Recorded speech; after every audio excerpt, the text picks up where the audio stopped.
Assalamu alaikum. How's it going? Since like 2 hours ago when I saw you last. Yes, still in the hoodie.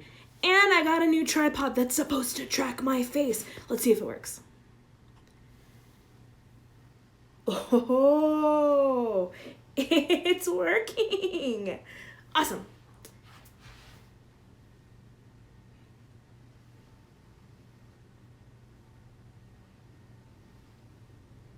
Hello, follow me. I'm over here. Awesome. Okay. So it's following my voice and my face. I like it. I like it a lot. All right, so let's continue on with our second chapter of the day, which is chapter 10, Halloween. Malfoy couldn't believe his eyes when he saw that Harry and Ron were still at Hogwarts the next day, looking tired but perfectly cheerful. Indeed, by the next morning, Harry and Ron thought that meeting the three-headed dog had been an excellent adventure, and they were quite keen to have another one. In the meantime, Harry filled Ron in about the package that seemed to have been moved from Gringotts to Hogwarts, and they spent a lot of time wondering what could possibly need such heavy protection. It's either really valuable or really dangerous, said Ron. Or both, said Harry. But as all they knew for sure about the mysterious object was that it was about 2 inches long, they didn't have much chance of guessing what it was without further clues. Neither Neville nor Hermione showed the slightest interest in what lay underneath the dog and the trapdoor. All Neville cared about was never going near the dog again. Hermione was now refusing to speak to Harry and Ron, but she was such a bossy know-it-all that they saw this as an added bonus. All they really wanted now was a way of getting back at Malfoy, and to their delight, just such a thing arrived in the mail about a week later. As the owls flooded into the Great Hall as usual, everyone's attention was caught at once by a long, thin package carried by 6 large screech owls. Harry was just as interested as everyone else to see what was in this large parcel, and was amazed when the owls soared down and dropped it right in front of him, knocking his bacon to the floor. They had hardly fluttered out of the way when another owl dropped a letter on top of the parcel. Harry ripped open the letter first, which was lucky, because it said, "Do not open the parcel at the table." It contains your new Nimbus 2000, but I don't want everybody knowing you've got a broomstick or they'll all want one. Oliver Wood will meet you tonight on the Quidditch field at 7 o'clock for your first training lesson. Professor McGonagall. Harry had difficulty hiding his glee as he handed the note to Ron to read. "A Nimbus 2000, Ron moaned enviously. "I've never even touched one." They left the hall quickly, wanting to unwrap the broomstick in private before their first class. But halfway across the entrance hall, they found the way upstairs barred by Crabbe and Goyle. Malfoy seized the package from Harry and felt it. "That's a broomstick," he said, throwing it back to Harry with a mixture of jealousy and spite on his face. "You'll be in for it this time, Potter. First years aren't allowed them." Ron couldn't resist it. "It's not any old broomstick," he said. "It's a Nimbus 2000. "What did you say you've got at home, Malfoy? A Comet 260? Ron grinned at Harry. "Comets look flashy, but they're not in the same league as the Nimbus." "What would you know about it, Weasley? You couldn't afford half the handle." Malfoy snapped back. "I suppose you and your brothers have to save up twig by twig." Before Ron could answer, Professor Flitwick appeared at Malfoy's elbow. "Not arguing, I hope, boys," he squeaked. "Potter's been sent a broomstick, Professor," said Malfoy quickly. Yes, that's right," said Professor Flitwick, beaming at Harry. "Professor McGonagall told me all about the special circumstances, Potter. And what model is it?" "A Nimbus 2000, sir," said Harry, fighting not to laugh at the look of horror on Malfoy's face. "And it's really thanks to Malfoy here that I got it," he added. Harry and Ron headed upstairs, smothering their laughter at Malfoy's obvious rage and confusion. "Well, it's true," Harry chortled as they reached the top of the marble staircase. "If he hadn't stolen Neville's room and brawl, I wouldn't even be on the team." "So I suppose you think that's a reward for breaking rules," came an angry voice from just behind them. Hermione was stomping up the stairs, looking disapprovingly at the package in Harry's hand. "I thought you weren't speaking to us," said Harry. Yes, don't stop now, said Ron. It's doing us so much good. Hermione marched away with her nose in the air. Harry had a lot of trouble keeping his mind on his lessons that day. It kept wandering up to the dormitory where his new broomstick was lying under his bed, or straying off to the Quidditch field where he'd learned to play that night. He bolted his dinner without even noticing what he was eating, and then rushed upstairs with Ron to unwrap the Nimbus 2000 at last. Wow, Ron sighed as the broomstick rolled onto Harry's bedspread. Even Harry, who knew nothing about the different brooms, thought it looked wonderful. Sleek and shiny with a mahogany handle, it had a long tail of neat straight twigs and Nimbus 2000 written in gold near the top. As 7 o'clock drew nearer, Harry left the castle and set off in the dusk toward the Quidditch field. He'd never been inside the stadium before. Hundreds of seats were raised in stands around the field so that the spectators were high enough to see what was going on. At either end of the field, there were 3 golden poles with hoops on the end. They reminded Harry of the little plastic sticks Muggle children blew bubbles through, except that they were 50 feet high. Too eager to fly again to wait for Wood, Harry mounted his broomstick and kicked off from the ground. What a feeling! He swooped in and out of the goalposts and then sped up and down the field. The Nimbus 2000 turned whenever he wanted at his lightest touch. Hey, Potter, come down! Oliver Wood had arrived. He was carrying a large wooden crate under his arm. Harry landed next to him. Very nice, said Wood, his eyes glinting. I see what McGonagall meant. You really are a natural. I'm just going to teach you the rules this evening. Then you'll be joining team practice 3 times a week. He opened the crate. Inside were 4 different size balls. Right, said Wood. Now, Quidditch is easy enough to understand, even if it's not too easy to play. There are 7 players on each side. 3 of them are called chasers. 3 chasers, Harry repeated, as Wood took out a bright red ball about the size of a soccer ball. This ball is called a quaffle, said Wood. The chasers throw the quaffle to each other and try to get it through one of the hoops to score a goal. 10 points every time the quaffle goes through one end of the hoops. Follow me? The chasers throw the quaffle and put it through the hoops to score, Harry recited. So that's sort of like basketball on broomsticks with 6 hoops, isn't it? What's basketball? Said Wood curiously. Never mind, said Harry quickly. Now, there's another player on each side who's called the keeper. I'm keeper for Gryffindor. I have to fly around our hoops and stop the other team from scoring. 3 chasers, 1 keeper, said Harry, who was determined to remember it all. And they play with the quaffle. Okay, got that. So what are they for? He pointed at the 3 balls left inside the box. I'll show you now. Take this. He handed Harry a small club, a bit like a short baseball bat. I'm going to show you what the bludgers do, Wood said. These 2 are the bludgers. He showed Harry 2 identical balls, jet black and slightly smaller than the red quaffle. Harry noticed that they seemed to be straining to escape the straps holding them inside the box. Stand back, Wood warned Harry. He bent down and freed one of the bludgers. At once, the black ball rose high into the air and then pelted straight at Harry's face.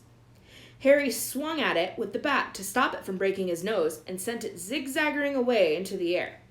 It zoomed around their heads and then shot at Wood, who dived on top of it and managed to pin it to the ground. See? Wood panted, forcing the struggling bludger back into the crate and strapping it down safely.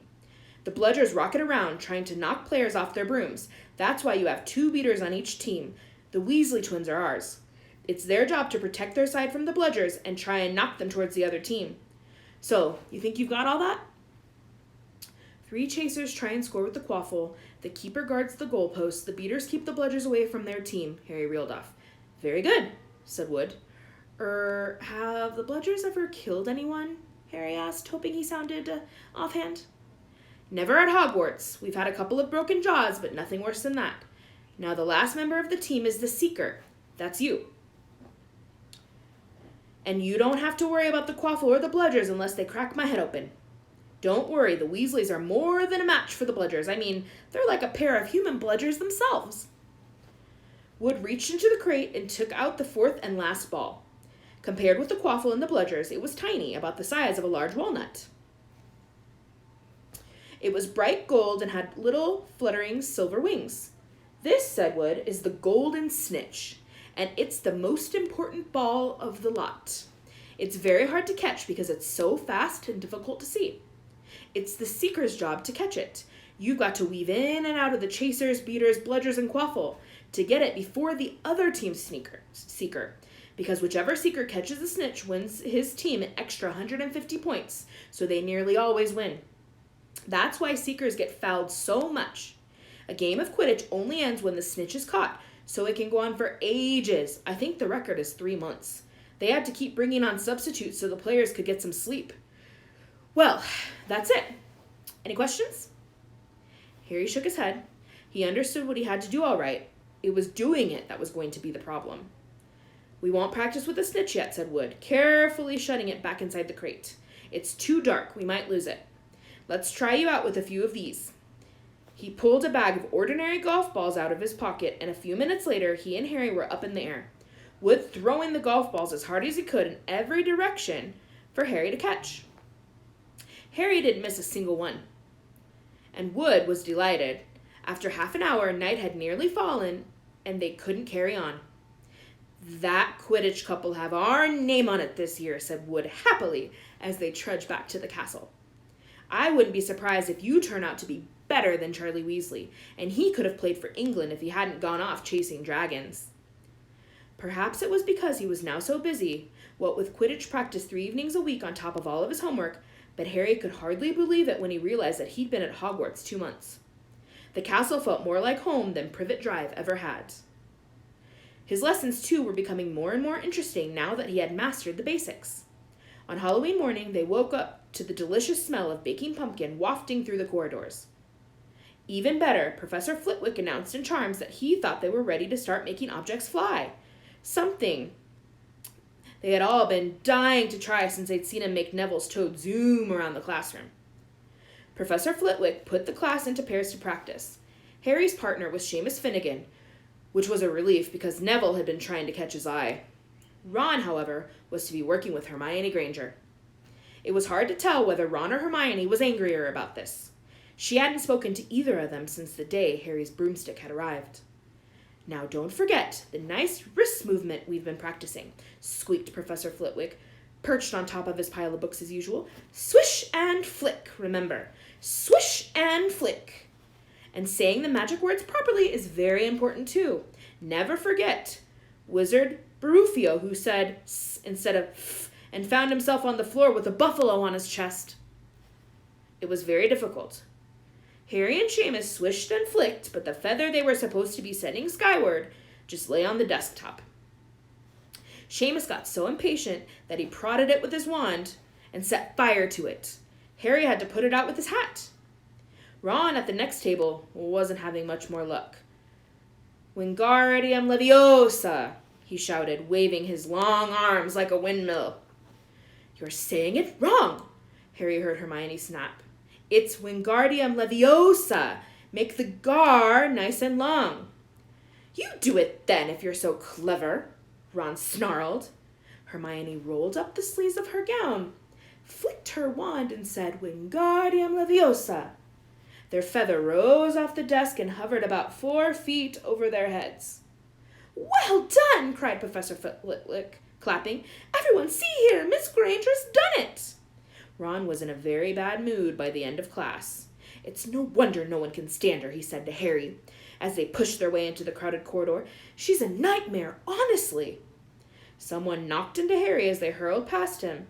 It was Hermione. Harry caught a glimpse of her face and was startled to see that she was in tears. "I think she heard you." "So," said Ron, but he looked a bit uncomfortable. "She must have noticed she's got no friends." Hermione didn't turn up for the next class and wasn't seen all afternoon. On their way down to the Great Hall for the Halloween feast, Harry and Ron overheard Parvati Patil telling her friend Lavender that Hermione was crying in the girls' bathroom and wanted to be left alone. Ron looked still more awkward at this, but a moment later they had entered the Great Hall where the Halloween decorations put Hermione out of their minds. 1,000 live bats fluttered around the walls and ceiling, while 1,000 more swooped over the tables in low black clouds, making the candles and the pumpkins stutter. The feast appeared suddenly on the golden plates as it had at the start of term banquet. Harry was just helping himself to a baked potato when Professor Quirrell came sprinting into the hall, his turban askew and terror on his face. Everyone stared as he reached Professor Dumbledore's chair, slumped against the table and gasped, "Troll in the dungeons! Thought you ought to know." Then he sank to the floor in a dead faint. There was an uproar. It took several purple firecrackers exploding from the end of Professor Dumbledore's wand to bring silence. "Prefects," he rumbled, "lead your houses back to the dormitories immediately." Percy was in his element. "Follow me. Stick together, first years. No need to fear the troll if you follow my orders. Stay close behind me now. Make way. First years coming through. Excuse me, I'm a prefect." "How could a troll get in?" Harry asked as they climbed the stairs. "Don't ask me. They're supposed to be really stupid," said Ron. "Maybe Peeves let it in for a Halloween joke." They passed different groups of people, hurrying in different directions. As they jostled their way through a crowd of confused Hufflepuffs, Harry suddenly grabbed Ron's arm. "I've just thought. Hermione!" "What about her?" "She doesn't know about the troll." Ron bit his lip. "Oh, all right," he snapped, "but Percy better not see us." Ducking down, they joined the Hufflepuffs, going the other way, slipped down a deserted side corridor, and hurried off to the girls' bathroom. They had just turned the corner when they heard quick footsteps behind them. "Percy!" hissed Ron, pulling Harry behind a large stone griffin. Peering around it, however, they saw not Percy, but Snape. He crossed the corridor and disappeared from view. "What's he doing?" Harry whispered. "Why isn't he down in the dungeons with the rest of the teachers?" "Beats me." Quietly as possible, they crept along the next corridor after Snape's fading footprints. "He's heading for the 3rd floor," Harry said, but Ron held up his hand. "Can you smell something?" Harry sniffed, and a foul stench reached his nostrils, a mixture of old socks and the kind of public toilet no one seems to clean. And then they heard it, a low grunting and the shuffling footfalls of gigantic feet. Ron pointed. At the end of the passage to the left, something huge was moving toward them. They shrank into the shadows and watched as it emerged into a patch of moonlight. It was a horrible sight. 12 feet tall. Its skin was dull granite gray, its great, lumpy body like a boulder with a small, bald head perched on top like a coconut. It had short legs, thick as tree trunks, with flat, horny feet. The smell coming from it was incredible. It was holding a huge wooden club, which it dragged along the floor because its arms were so long. The troll stopped next to a doorway and peered inside. It was waggling its long ears, making up its tiny mind, then slouched slowly into the room. "The key's in the lock," Harry muttered. "We could lock it in." "Good idea," said Ron nervously. They edged toward the open door, mouths dry, praying the troll wasn't about to come out of it. With one great leap, Harry managed to grab the key, slam the door, and lock it.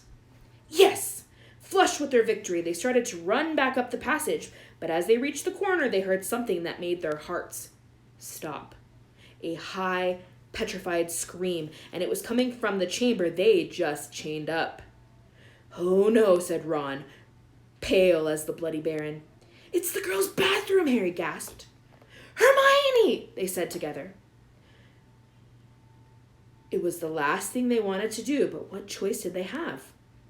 Wheeling around, they sprinted back to the door and turned the key, fumbling in their panic.